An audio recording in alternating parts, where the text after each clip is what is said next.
Hi, I'm Chike Coleman of Sound on Site, and that's Chuck Kaplinsky of the Illinois Times and the News Gazette, and this is Real Reviews of the Cinematic Underground. Chuck, it's been a while since we've done the show. What's your name? Chike. Oh, that's right. Yes, it has been a while. Yes. It's been ages. How have you been? How have things been? Oh, same old, same old. You know, tired, but getting things done. Good. Running good, around, good. seeing movies, doing stuff. Yeah. I've been on the ill for a while. Yeah, I know. Are you better? I'm getting there. I'm really getting there, and it's taking me a while, but I'm climbing back to the top. All right. So this week we wanted to talk about two movies. The first of which is one that I'm really eager to get your opinion on. It's the newest film from David Fincher, entitled Gone Girl, starring Ben Affleck, Rosamund Pike, Neil Patrick Harris, Tyler Perry, and I forget what the two ladies' names are, who are the... Kim Dickens. Kim Dickens, is yes. the police officer. And then the other one who's from The You're Leftovers. on your own, because this is the first time I was aware of it. You're referring to the lady who plays Affleck's sister. Yes. I'll look it up. We've all got right. decent Well, I will internet talk here. about the plot. In the meantime, the plot of Gone Girl is that you have Nick good luck with Dunn, that. who is he was a writer, and he meets Rosamund Pike's character, Amy Elliott, and they form a relationship. And over time, we fast forward to basically the present day, at the 5th anniversary, which would be 2012 in the case of this film. Carrie Coon. Carrie Coon, I'm sorry. Carrie Coon. So in 2012, it is Amy and Nick's 5th anniversary. Nick goes out to do some things at the bar to complain about how the marriage isn't working, comes back to find the house disheveled, glass broken, and realizes something is wrong. He immediately calls the police, where he's investigated by Kim Dickens' character to try and figure out where his wife has gone. And from there, the whole thing basically unravels, and you learn all about what it takes in this world to be under a media scrutiny from how people treat Nick. And as the days go by, you see Nick getting more and more weary and wondering where his wife is. And it's not even that he cares so much as he wants answers, because he's being left clues by his wife for their 5th anniversary, and all of it leads to something which we'll spoil for you later in the review. Chuck, what did you think of Gone Girl? Spoil later, huh?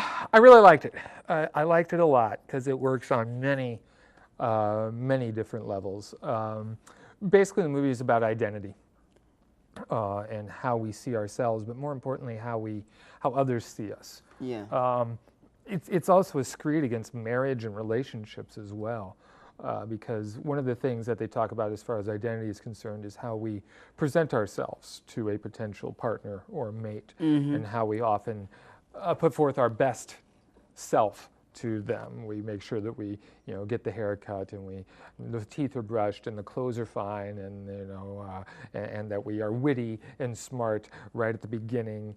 But then, as time goes on, and you get to know that real person, it might not be the person you initially were attracted to. And the film seems to think that is an awful deception to pull. But I think it's just human nature. Yeah, I was going to say, I think it's the reality of life. Yeah, more than anything.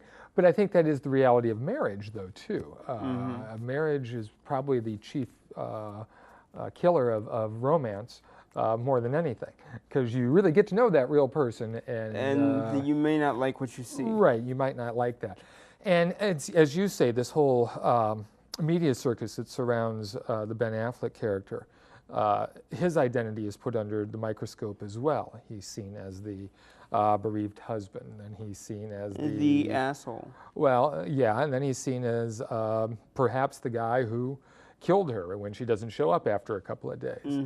But then as the audience member, we see him in different ways too, because we're privy to things that the media isn't. We see that perhaps he wasn't the best husband, maybe not the best son, maybe not the best brother. So there's this constant shift where his character is concerned, and I think that the casting of Affleck was perfect. I really do too, yeah. I don't think he's our best actor by a shot. No, not for this role, but still good. No, well, not.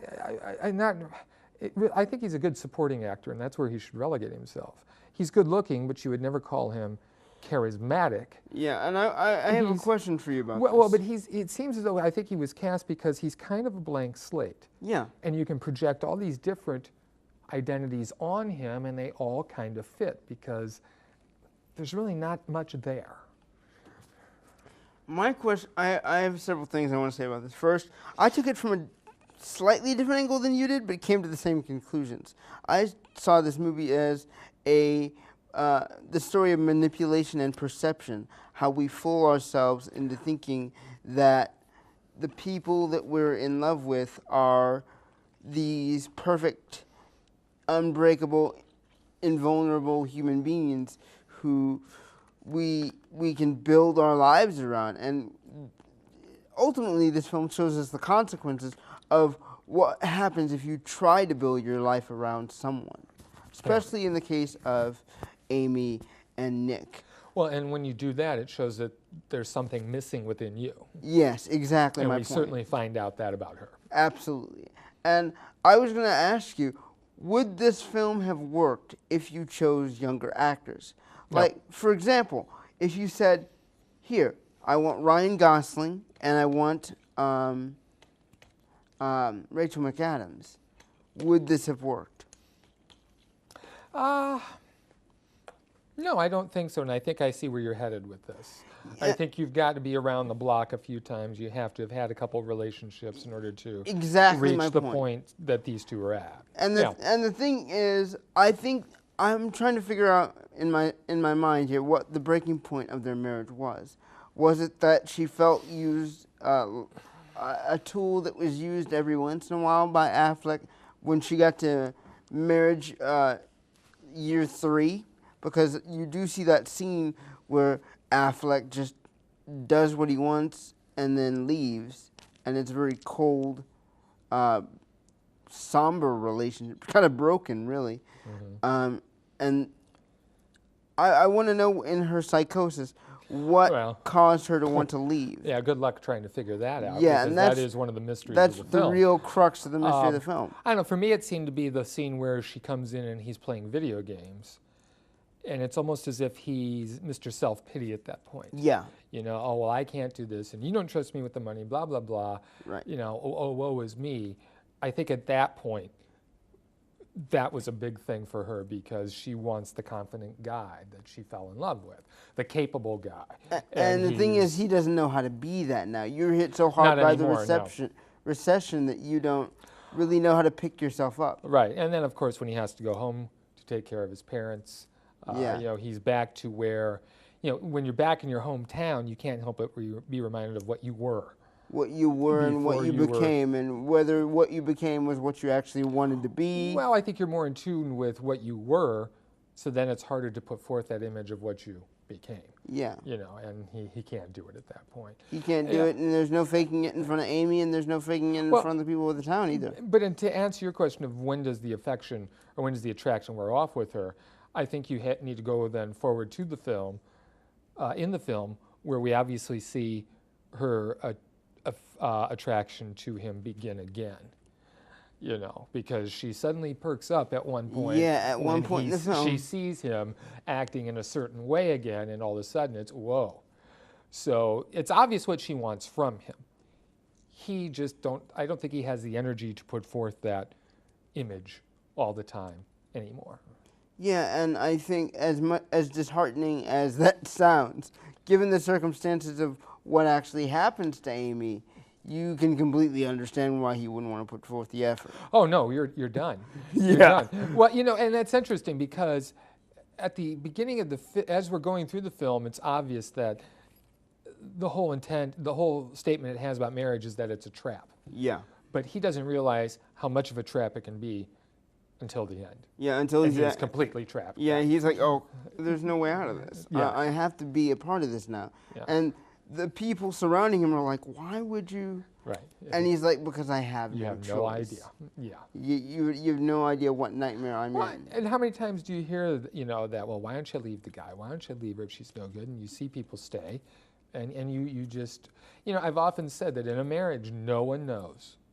Yeah. No one knows. No one knows. Except him and her. Yeah, exactly. And so any outside comments really are superfluous because Exactly. you don't know. And what I think that's the real true beauty of the movie is that you see it from those angles. You see it from all of those angles.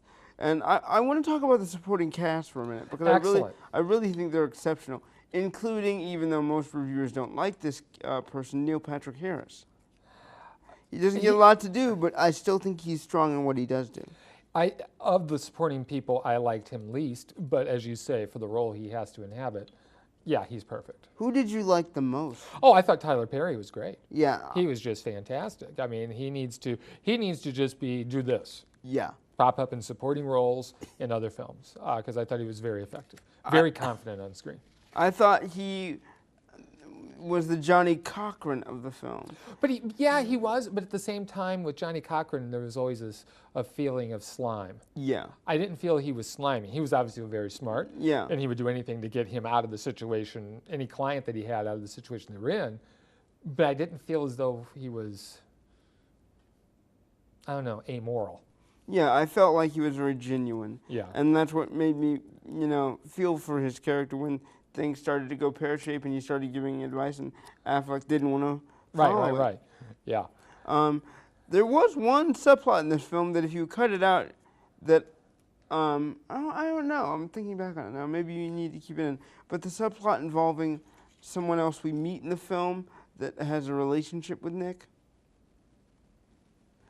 Yes, I got it. Yeah. And I don't know whether that was not needed or whether you could have kept that in. I think it is needed because once that is revealed, it makes him look even worse. It does. I think it's just another part of tearing down his identity. And it just seems so typical. Yeah. I mean, how often have you heard that where, the wife has gone missing, oh my God, oh, and then we find out that, it just seems to be a normal progression of things with stories like this. Yeah. I really love the media, the portrayal of the media. Oh yeah, Missy Pyle is complete perfect. Scum here. Missy Pyle's perfect. Seal Ward is perfect. Yeah, just the manipulation that they put you through or put these people through as far as forming our identities or our perceptions of them. I mean, to implicate that perhaps he and his twin sister were perhaps in an incestuous relationship is beyond reproach. Yeah, I wanted to punch her in the face when I heard But not out of the realm of possibilities as to what television would do. True. I mean, yeah, at that point you just want to throttle her. Yeah. And she's awful even before that. Yeah. Yeah, I have really strong, and I love the title. The title is so ironic. Yeah. Gone, because really you could say that she's not gone because she was never really there. That's exactly she was never really the point. there. And we don't really even know her by the end. And I love the opening credits, how fast Fincher made them. He didn't do that overdrawn art style that he did with Girl with the Dragon Tattoo. He was just like, this is the imagery for the title of the film. It's there, but it's really not. One person we haven't discussed yet because we're probably going to go into spoiler territory now because it's important to just say how messed up this movie is. Rosamund Pike, what did you think of her performance? Well, I think we can talk about her without ruining anything, but I think she will be in the conversation for end of the year awards. I thought she was fantastic. I believed her in every persona she took on. And I think that was important in buying into this. The weird part is there's a scene in the film where something bad happens to Rosamund Pike. When I'm not going to say when or where it is, but something happens that's bad and she loses something. And I was surprised at myself because I actually felt bad for her. Really? I did. I sat there and I was like, oh, I didn't want that to happen to you. I wanted this to happen to you. And which is perfect because then she sucked you in. Yeah. Yeah. Because the thing about this film that's going to be so interesting is people are going to have their own opinions of what they want to happen. And I know that there's one thing that I really, really, really wish had happened that didn't. But I'm also glad it didn't because it's that nice theme of marriage of you never know what you're getting into and you never know what you're going to get out of it. Or whether you're going to get out of it if it's terrible. And just a fascinating film that I would love to see again. Yeah, real smart. really, really smart, and you know, this Fincher guy, he really knows what he's doing, and it's always interesting. He constantly impresses me. Yeah, Um, I think there's probably only one movie of his that I really didn't like, but everything else. which one? Panic Room. Yeah. It's not a great movie. No, it's really not. I mean, it's okay. I mean, if you want to go into that film for a second. Not really. There are several ways that those people in the film could have saved themselves from the robbery that they had incurred. And Kristen Stewart really isn't that likable in that film either. Even though it's her first role, I should probably not crap on her that hard. Keep moving. So the second film we're going to talk about today is Equalizer. Chuck, do you want to break that down for us? Denzel Washington kills bad guys, and they're Russian. So it's basically Die Hard with hidden... Oh, well, a little bit. No, he's not trapped anywhere. He's not really trapped. Well, I think we can come up with a better analogy than Do that. you want to go with... I don't know, he's a vigilante. Okay. Taken then? Would that be a better? Maybe, or Death Wish. Death Wish is a good idea, yeah. Yeah, he's a former government guy. Mm-hmm. Do we ever really find out what? No, CIA we really or don't. I something, tried. Or, I went back. Alphabet Soup agency, and he has wanted to put his past behind him, and he wants to live in peace and just work his big box hardware store job and basically be left alone to read books. His wife has died tragically, we find out. He cannot sleep, and he spends many nights at a diner, which was obviously the inspiration for Edward Hopper's Nighthawks painting. And he runs in regularly to a prostitute played by Chloe Grace Moretz. They strike up a friendship of sorts, and when she ends up being horribly beaten and abused by her Russian pimps, it's time for Denzel to take matters in his own hands and try to get her freedom. It does not go well, and before you know it, we have the entire Russian mafia coming down on his ass. Yeah. Now, you've said something in the past couple of episodes that I'm going to say now. This movie is good if you shut your brain off. Yeah. That's the only way this movie works. Denzel is endlessly likable. There's nothing that in this film that will make you change your opinion and say, "Oh, I don't like Denzel. I don't want to see him." No, he's perfect. He's matter of fact. He's blunt. The action scenes with him are palpable. They're enjoyable. Chloe Grace Moretz, though she's not given much to do at all, is a good damsel in distress. And I find it odd that they choose a 14-year-old to play a prostitute. That's weird. She's not 14. Is she like... I think she's 17. 17 now? Oh, God. Yeah, I think she's 17. Okay, so a 17-year-old prostitute. Doesn't make it much better. What difference does it make? I suppose it doesn't. Okay. The action scenes are great, especially with the showdown in the hardware store. Amazingly fun. Just yes. The nail gun scene is what I'm specifically referring to at the end of that fight scene. It's so great. It's directed by Antoine Fuqua, who I've not really got on his side after Training Day. He did that one movie that I was kind of okay with, the Vignette movie with Richard Gere, that I can't remember the name of. Vignette movie? Well, where he's a cop. Oh, was that him? Yeah, that was him, I think. Brooklyn? Brooklyn Nights or something? No. I'll find it here in a sec. I don't think that was him. Was that him? That was totally him. Keep talking. Give me your opinion on The Equalizer, because it's based off a TV series. It was way too long.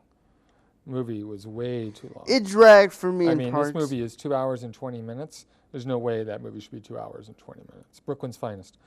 Brooklyn's Finest, and that was Antoine Fuqua? That was him. You are correct. Okay, good.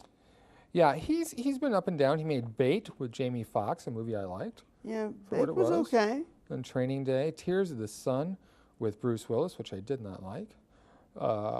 King Arthur with the Clive Owen, which was okay. Shooter with Mark Wahlberg. I liked that film. Shooter was good. Brooklyn's Finest I liked. Olympus Has Fallen. the Aaron Eckhart president attacked the White House thing, Yeah. and now the Equalizer.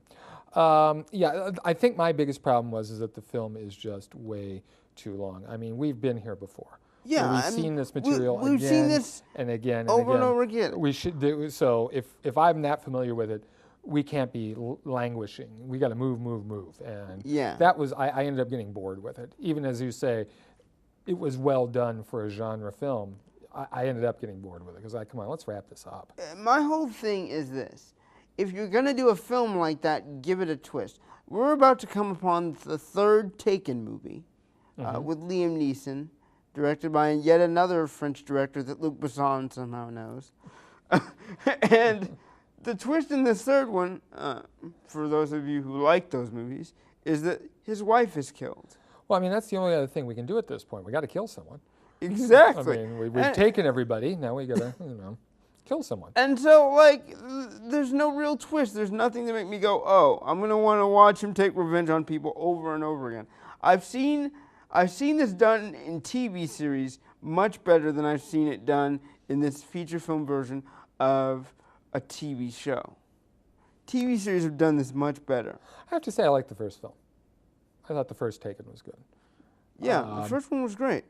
I don't know. It just, revenge movies, revenge stories, they're very primal. You have to give me something to root for, and you've actually got to put the character in jeopardy. I never saw one moment of this film or of Taken 2 where the character was really put in any danger that he could not get out of with the skill set he has. And that's my problem.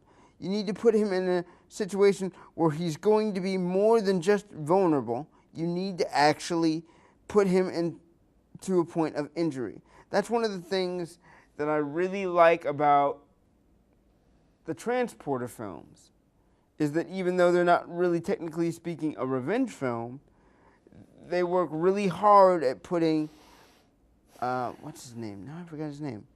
Jason Statham. Jason Statham in positions where you don't really think he can get out of it, and that heightens the tension so that when the rest of the action scene comes, you're like, oh crap, I'm so glad he made it out of that. But I can't say that for The Equalizer. It's just not as good of a film as it could have been. No, it's not. It's okay. And I really think, there's this is, again, not the same genre, but the Shaft remake I thought was really great. We're all over the place today. Yeah. I mean, honestly, when you look at revenge films, okay, tell me this. What grabs you when watching a revenge film?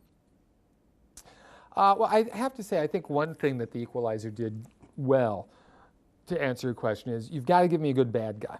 Yeah. And the bad guy, once he shows up here, he is odious. And I think a revenge film needs to give you a good bad guy that you can't wait to see get killed. I mean, come on, really, that's what these films are about. So you better have someone who's worthy of our hero going through what he goes through and me spending my time. So that's necessary to me. Stakes as well as the bad guy are really good. And again, you have to have, and I think that's another thing this film has going for it, you have to have a charismatic hero. You have to have someone that you root for, even though, obviously, as you've said, we're not doing much of anything new here. And I think that is the appeal to the Taken films, and this one as well.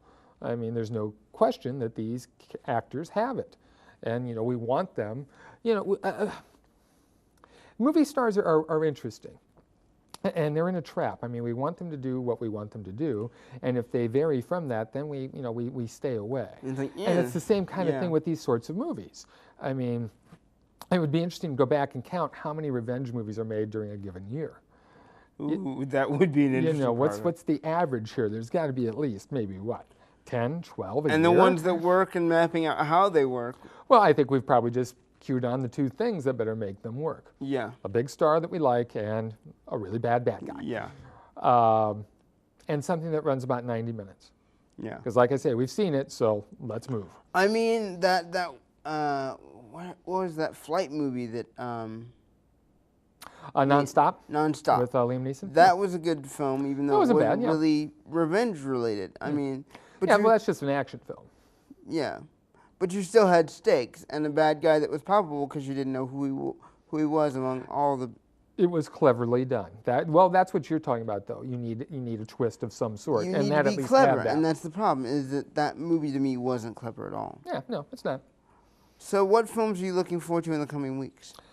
I've seen Fury already. And verdict? Good, not great. Okay. So I will say that. We're finally getting to the point where I can say I'm looking forward to Interstellar. Yep, me too. Because it's only a couple weeks away. We do have another revenge film coming up. Which one? John Wick. That one I will see because it's Keanu Reeves. back See, in the now back. you're ready to go. See? You're ready to go back. Yeah. I'm ready to see it because it just seems so unbelievably ridiculous. Exactly my that point. it may end up being a laugh riot. Exactly my point. You know, because I think he does this over a dog. If I watched the preview correctly, it's the dog that sends him over the edge. Speaking of dog things. Yeah. And actually, I can't say that because that would be giving too much away. I'll talk to you when we're done. Okay. So yeah, Fury's pretty good. Interstellar, I'm looking very much forward to Birdman. Yeah, the whenever Michael we get Keaton that. film. We will be getting that November 7th at the Art. That has been confirmed for the 7th. I know it comes out, I believe, on the 24th in Chicago. So we'll be getting it just 2 weeks after a limited release in the big cities. I have to say the other film I'm looking forward to, and I don't know when it's coming to us, but when it does, I want to see it, Whiplash. I don't know. I believe that comes out in Chicago this Friday, the 17th. When we get it, I don't know either. I have read nothing but good things. If you're not busy on that Friday, I want to go with you to see Whiplash. I'll call in for work, and I just won't go to work. Yeah, sorry, we work. Yeah, I know. It's a tough job we do. Yeah. But yeah, we're finally getting into the area of Oscar the time of year where things are finally going to come about. Another one I'm really looking forward to, it doesn't come out till Christmas, is American Sniper. Yeah, Not sure if me you've too. seen the clip to that, but boy, does that look intense. It does. It looks incredibly intense, and that's exactly why I want to see it. I actually had some exposure to the real American Sniper when he was on a reality show with celebrities.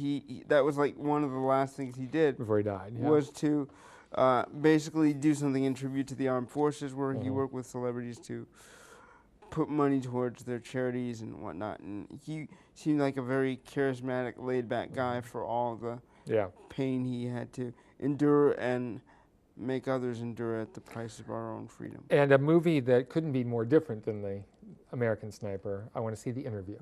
Oh yeah, with Rogan and that looks hilarious. Like a laugh riot. Yes. Yeah. So yeah, finally some good stuff coming. Yeah, finally after a drought of a month and a September half. has been bad. Yeah, September has been bad. I expected it to be better than this. One other piece of news I want to talk about before we go. Did you hear about the Marvel Spider-Man possible acquisition with Sony? Because Sony's like, we don't know what the hell we're doing anymore. No. Sony is working in negotiations with Marvel to possibly give them Spider-Man for Avengers 3. So that Spider-Man can be in Avengers 3? Yep. Yeah, I don't like that. Spider-Man's not an Avenger. Yeah, I know. Yeah, no. But it's Marvel trying to worm their way back to getting Spider-Man back in their catalog. Yeah, that would help. Which they might do because Amazing Spider-Man 2 is still revered as not that great. But it made money. Of course it made money. It made money. And it's Spider-Man. How is it that's the thing. Well, Spider-Man's entering an interesting phase if we're going to devote an entire film to the villains. But as you say, that kind of tells us that they really don't know what to do. They really don't. They're clueless, and that's what bothers me. I think it would be more interesting if they worked with 20th Century Fox, which has Fantastic Four and the X-Men. I agree there. That'd be cool. Yeah. I would agree there. I'd love to see some team-ups with that. I am, however, happy that they've got Daredevil back. Yeah, that'll be cool. So, until next week, we'll talk to you again, and we'll have more new movies for you to review.